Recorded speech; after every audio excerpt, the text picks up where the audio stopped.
أعوذ بالله من الشيطان الرجيم بسم الله الرحمن الرحيم اللهم صل وسلم على سيدنا محمد وعلى آل سيدنا محمد كما تحب وترضى به تصلي عليه بسم الله الرحمن الرحيم اللهم علمني ما ينفعني وانفعني بما علمتني علما اللهم علمنا ما ينفعنا وانفعنا بما علمتنا وزدنا علما وصلى الله تعالى على سيدنا ومولانا محمد وعلى آله وصحبه أجمعين وسلم تسليما كثيرا كثيرا برحمتك يا أرحم الراحمين.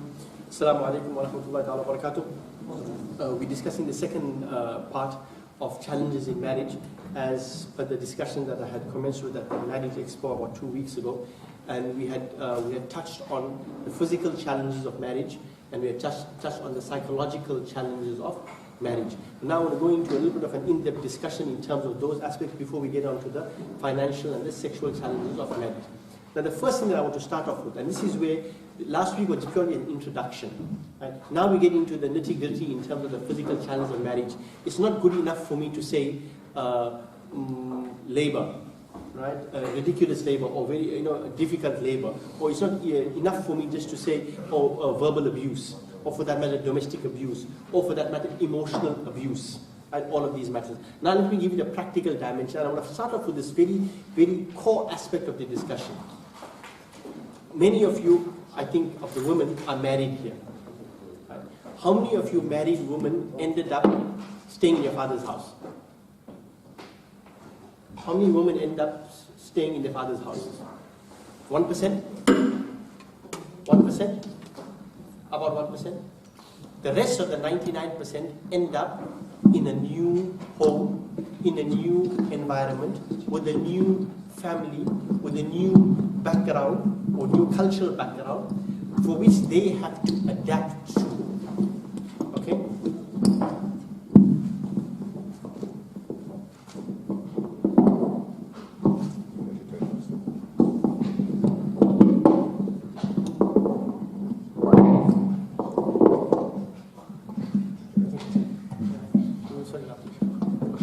So, just coming back to this issue, about 1% of women, about 1% of women end up in their own original homes that they were born in. The rest of the 99% of women out there end up going to homes that are new to them, that they've never lived in, to families that they've never known, right? To in-laws that they've had no relationship with prior to that, to a new set of cultures, to a new set of rules, to a new set of lifestyles, and so many other hosts of challenges that come with it. For maybe 21, 22, 23, 25 years, the girl stayed in her parents' home, more often than not. And she lived with all the comforts of her home. More often than not, unmarried girls, right, very rarely will cook in their own homes. Rarely. Right? 95% or 97% of the time, the mums are still cooking in their homes. The mums are still running their lives for them in terms of sorting out their laundry, sorting out this one here, sorting out that day, and whatever it is there. And once they get married, then all of a sudden, overnight, all these responsibilities to a great degree become theirs. Now, I'm not going to get into the legal aspect from a Sharia perspective, what the woman must do in the home and what her responsibilities are. I'm just talking about from a practical perspective. Now, one of the greatest traumas that a woman has to undergo is to literally pack up and move home. Leave her parental home and end up adopted by a new family the moment the husband says, "Nakahtuha wa khabiltuha wa tazawwajtuha." And people do not appreciate and realize the trauma. I'm using a very strong word, the trauma that women undergo in having to leave their home of their parents, wherein they were queens. Everything provided, everything is sorted out. They had a doting father that the father won't see anything wrong in their daughter, no matter what they may do. Right? The father is there, the mother is there, everything is sorted out. Life was good, no responsibility, no accountability, no cost, no nothing. Absolutely free life, and all of a sudden, with you getting married, you end up in a new home with a new set of laws, with a new set of cultures, with a new set of in-laws and outlaws, and everything changes. I always say that there are 2 times when a woman has to leave her home. In the old days in India, when she got married, she left her home in a dolly. You know the palanquin they call it? The woman used to sit inside and she walk with the dolly. And the second time is when she leaves her home in a janaza. No, really. Do you think it's a joke to to leave your parents' home with all the comforts, with people that have loved you, unquestionably and totally devotedly, without anything in return for 21, 22 years? Do you think it's an easy transition? No, it's not. No, it's not. I don't care how modern society becomes. In our traditional Muslim societies, it is still there that until they are married, they're living with their parents, more often than not, 97, 99% of the time. And for them to be able to move into a new home requires a major adjustment. She has to go through the pain and the sorrow and the agony and the sadness of saying goodbye to her mother and goodbye to her father and making al-wida, they call it bidai, but it's actually widai, right? From the home or from the hall or whatever it is there, and then she's going to end up in a new marital home. Right? Now, I'm just putting it into perspective for you. The man has none of these traumas. The guy, the bridegroom, has none of these traumas. He doesn't have to worry about packing up his bags and giving up his home and repacking his clothes into a new place there, living in a new house, getting acclimatized to a new house, having a new set of in-laws that you're going to be responsible for, and a whole host of responsibilities that become your responsibility the moment you are married. He doesn't have to worry all of those things. The only thing he's got on his mind is sex. No, I'm very serious. I'm being very serious here. That's all he's got in his head. He doesn't have to sit there and cry, "Mommy, I'm going to miss you." No, nothing of that sort. He didn't have to say goodbye to his brother and sister that he's been with and so on there for 21 years there. All he had to do is take his wife, "Come, let's go, Baba, let's go home." I don't go for honeymoon or whatever it is there. And here is this girl, if she doesn't go for honeymoon or whatever it is, the first night, she's alone in a new home. Do you really, I'm just being very practical here, do you think she's in a mood for honeymoon? She's not. She's been traumatized. And it takes a while for them to get over that trauma and that anxiety and that pain of loss. It's literally like a janaza. They died in one home and they were transferred to another home. And parents, meaning in-laws and husbands, just don't get this. They just don't get this. The first day of adjustment. Now remember, if you were in your own home, when you got up in the morning, you were not bothered whether you had a scarf on your head. You were not bothered if you were, reasonably not greatly dressed or something there. You were not bothered about going into the kitchen there and making breakfast. All of a sudden, one day after marriage, within 24 hours there, when you get out of your room this time, you got to be very careful how you dressed. Because the chances are you have in-laws. You may have younger sisters-in-law, or you may have brothers-in-law, or you may have grandchildren in the house that are running around, or whatever it is there. Now all of a sudden, you can't walk out like you usually do in your own home there without any scarf and whatever. Now, oh, my father-in-law put a scarf on. Oh, my mother-in-law put a scarf on. And when you go into the kitchen, you're not just going to open up the kitchen door there and say, "Oh, what's for breakfast?" Or, "Mommy, what do you made for breakfast?" No, you're not going to do that. Now you're in an uncomfortable situation. You don't know how the kitchen works there. You don't know what time breakfast is. You don't know whether you should be making breakfast or not. Right? I know in the Kokni community, I think the first day that the girl comes in, right, she has to make show. No sew, Sawaya? No sew? She has to, I don't know where they get that from, but the moment she got married, the next morning, for breakfast for the whole family, she must go and make sew. Am I right, Anwari? Thank you. And what else? One more thing she has to make.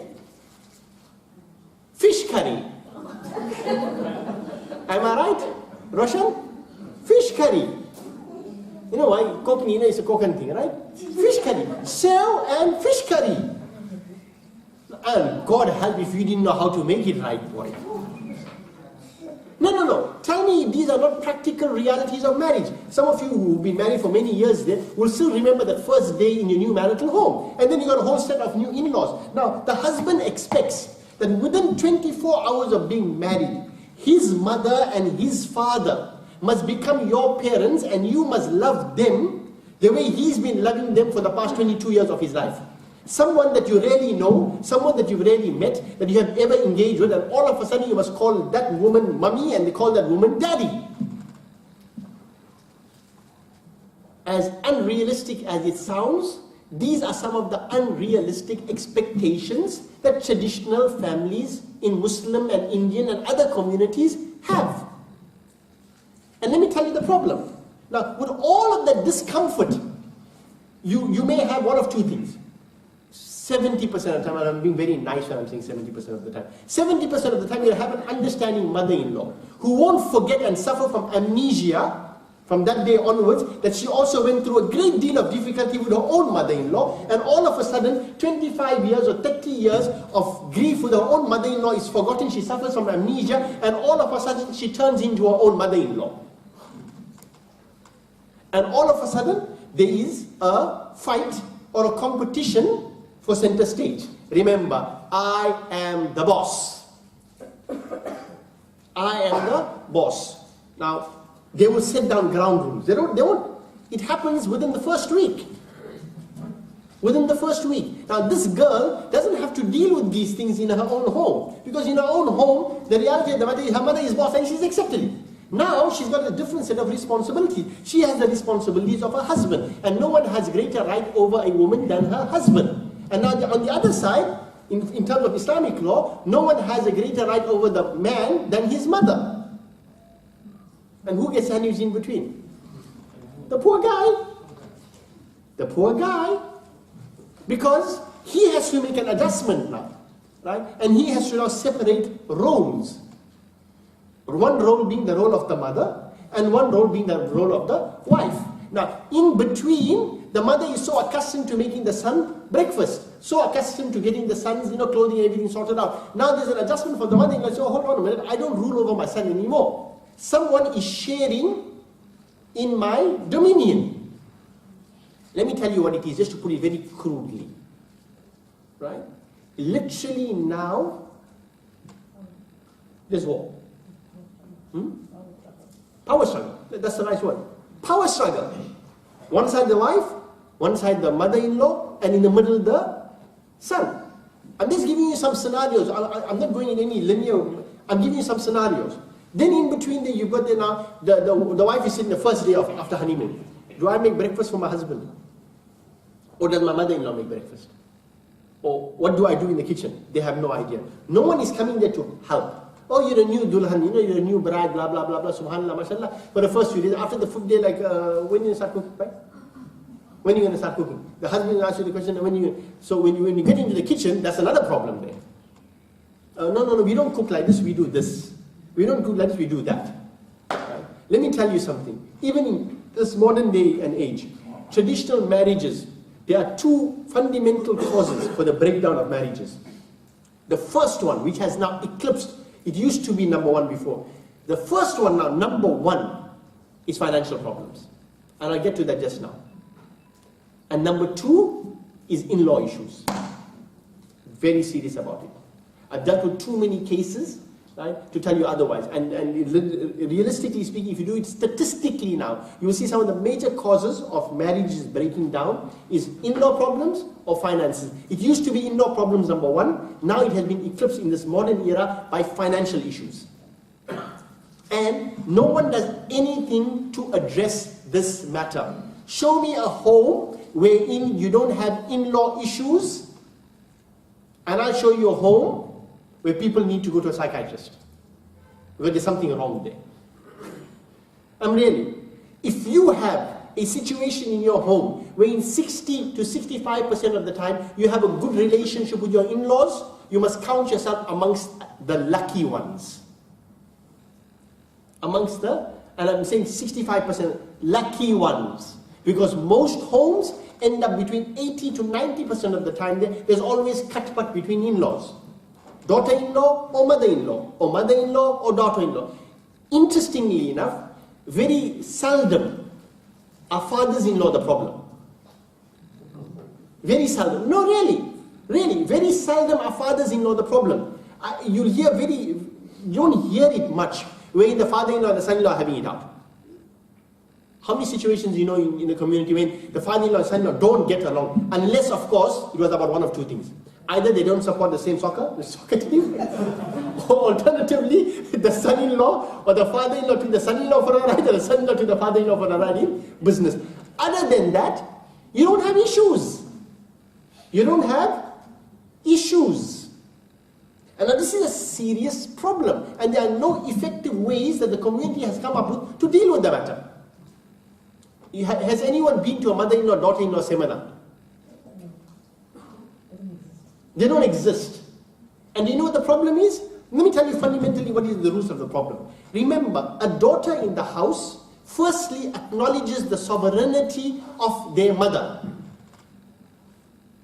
Right? So there's no problem. My mother is the boss. Whatever my mother tells me, yes, I'm going to do it. Whether I like it or don't like it, that's my mother, I'm going to do it. One, the mother acknowledges and realizes that I have absolute sovereignty over my child and my daughter. So even though the child may say something and do something and act stupid and whatever it is there, the mother is going to so look at her daughter as my daughter, I've got to forgive her, and that is it, baat khatam, jazakallah, assalamu alaikum. I'm going to love her unconditionally. Finished. Warts and all.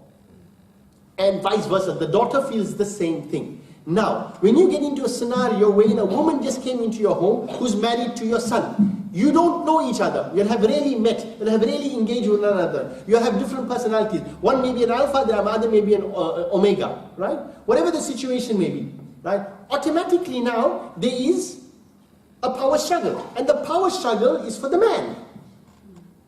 Because the mother says, I own the man. And the woman now who's married to him feels that I own the man. And bichara, the man in the center, he owes everybody money. He owes everybody everything, so he's owned by everybody. No, really. Now, what happens is, with that situation arising, this new woman who came into the home there, she said, I have no responsibility towards my mother-in-law. And my mother-in-law has no sovereignty over me. And whatever my mother-in-law is going to tell me is not going to be law. Unlike the situation with the daughter. Do you understand the problem? That's a fundamental problem. And the mother-in-law is under the impression that by virtue of the fact that I have sovereignty over my son, who has sovereignty over his wife, therefore by default I have sovereignty over my daughter-in-law. Understood? You know, I should actually create equations, you know.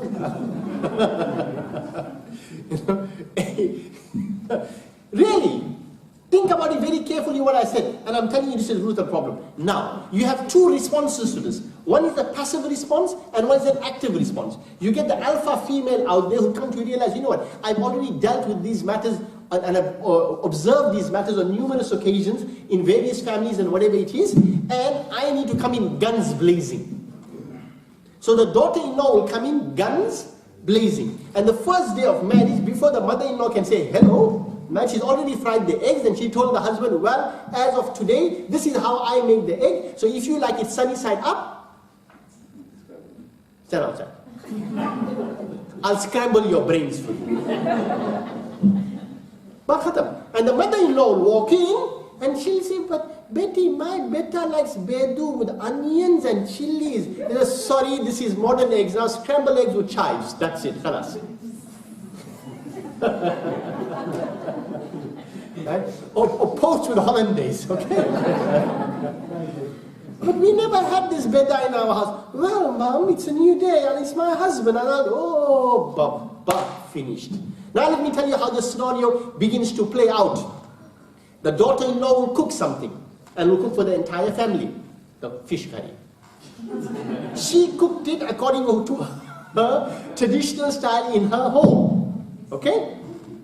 She cooked the fish curry. It's brought onto the table. It's the first official meal that's been made in the house now, right?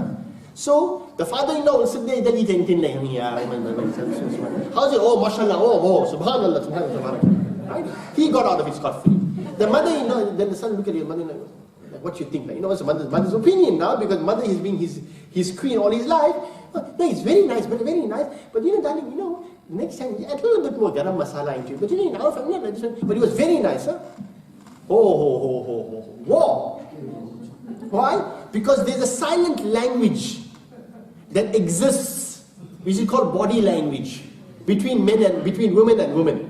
Each one understood exactly what the other truly meant. And the poor guy is sitting there saying like, I have no idea, man. He looked at it, my mother just said, you know what, add more garam masala to it. The girl said, no, you haven't understood it. Your mother was criticizing my cooking. Your mother was putting to me that her cooking is better than mine. Your mother was telling me that I have no taste. Your mother was telling me that what my mother taught me wasn't good enough. That's why she had to intrude into the whole thing. Now, when the girl's face gets pulled up, the husband is going to see it. The mother knows full well what she did as well. She did not, she cheered the whole thing, you understand? She cheered the whole thing. So the husband will see the wife going, and you know, like, and get you all pulled up. So the mother will look at herself and say, what I did?